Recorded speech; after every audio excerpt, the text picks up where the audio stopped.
Bayan Baru. Tuan Yang Di-Pertua, Bayan Baru soalan nombor 3. Terima kasih. Silakan Menteri Kewangan untuk menjawab. Terima kasih Datuk Yang Di-Pertua, terima kasih Yang Berhormat.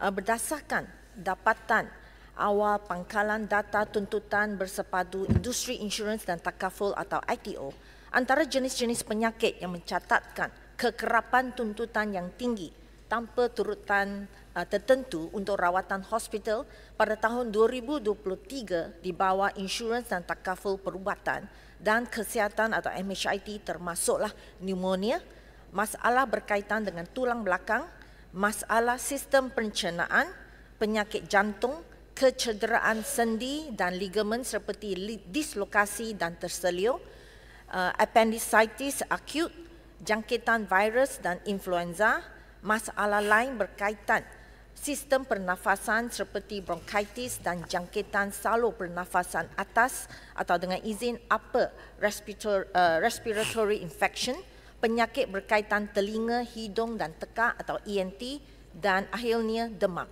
Berdasarkan kajian ke atas bil tuntutan hospital swasta kepada pihak ITO, terdapat kes-kes tertentu yang menunjukkan jumlah kos rawatan yang lebih tinggi ke atas pesakit yang menggunakan garanti letter berbanding pesakit yang bayar dahulu dan tuntut kemudian atau pay and claim dengan izin.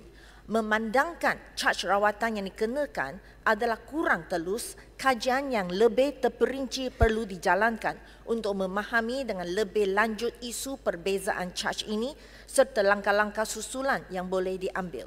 Kerajaan peka terhadap isu ini termasuklah terhadap pengalaman-pengalaman rakyat yang disuarakan semasa sesi pendengaran awam jawatan kuasa kira-kira wang negara PAC baru-baru ini. Oleh itu, kerajaan melalui Kementerian Kesihatan Malaysia menerusi tindakan bersepadu semua pihak berkepentingan termasuk Kementerian Kewangan, hospital swasta dan pihak ITO sedang bekerjasama dalam mencari penyelesaian jangka masa panjang dan akan mengutamakan reformasi kesihatan yang menyeluruh untuk menangani isu inflasi kos perubatan dan charge-charge di hospital swasta. Ini termasuk meningkatkan ketelusan kos ubat-ubatan serta perbandingan kos perubatan lazim. Pelan tindakan bersepadu ini telah pun dibentangkan ke PAC semalam. Sekian, terima kasih. Soalan tambahan Yang Berhormat Bayan Baru. Terima kasih Tuan Yang Di-Pertua. Terima kasih Yang Berhormat Timbalan Menteri kerana mengesahkan bahawa terdapatnya perbezaan antara pay and claim dan juga guarantee letter. Itu sebab apabila rakyat masuk ke hospital swasta, mereka terkejut kerana soalan pertama bukan tanya what's going on with you, what happened to you, tetapi soalan pertama adalah do you have an insurance? Jadi inilah masalah yang berlaku dekat Malaysia ni dan saya harap kerajaan akan reform.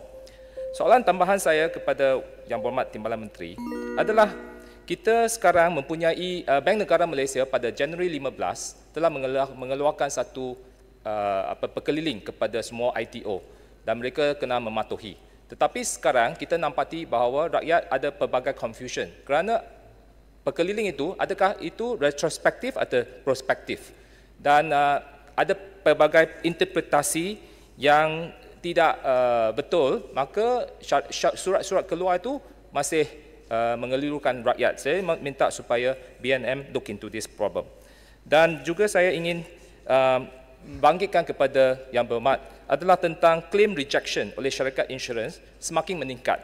Ada sesetengah rakyat yang masuk ke hospital, dulu ada contohnya rawatan kanser, dulu mereka boleh claim certain procedure, tetapi sekarang kena reject. Dan juga ubat generik, sekarang mereka syarikat insurans hanya telah mengeluarkan surat kepada hospital swasta bahawa mereka perlu tukar daripada originator kepada ubat generik. Sebenarnya ada sesetengah ubat tak ada generik pun. Jadi bagaimana menyelesaikan masalah ini? Dan syarikat insurans juga minta supaya hospital swasta, ya, last sekali adalah syarikat insurans juga minta hospital swasta bagi rebate yang tinggi antara 25% to 30%. Kalau tidak bagi rebate, maka mereka akan gugurkan daripada panel hospital mereka. Jadi saya mohon supaya kerajaan look into this dispute antara hospital swasta dan juga syarikat insurans. Terima kasih. Yang Berhormat Menteri, Banyak soalan. Yang Berhormat Menteri boleh jawab satu aja. Kalau enggak, ya. Terima kasih. Peraturan jelas, ya. Peraturan kita dalam buku peraturan 24. Itu pulang pada menteri, tapi Okey. masa adalah kekangan, ya. Terima kasih Datuk Yang di-Pertua. Terima kasih kepada Yang Berhormat Bayan Baru.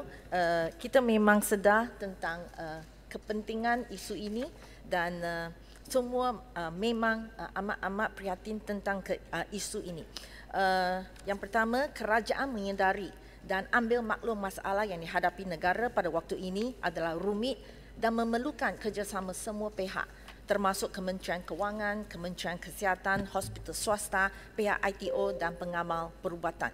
Masalah ini atau isu ini tidak dapat diselesaikan begitu sahaja. Jadi kita memang sudah banyak inisiatif, antara inisiatif pembaharuan sektor kesihatan negara yang akan disegerakan oleh kerajaan menerusi Kementerian Kesihatan bagi tempoh 3 tahun ini, termasuk merangkumi pindaan kepada Akta Kemudahan dan Perkhidmatan Jagaan Kesihatan Swasta 1998, meningkatkan ketulusan kos melalui penerbitan julat harga perkhidmatan rawatan lazim, pelaksanaan model pembayaran diagnostic related group atau DRG untuk menentukan charge kos rawatan secara menyeluruh dalam menggantikan sistem fee for service yang diguna pakai sekarang dan menggalakkan rawatan berasaskan nilai.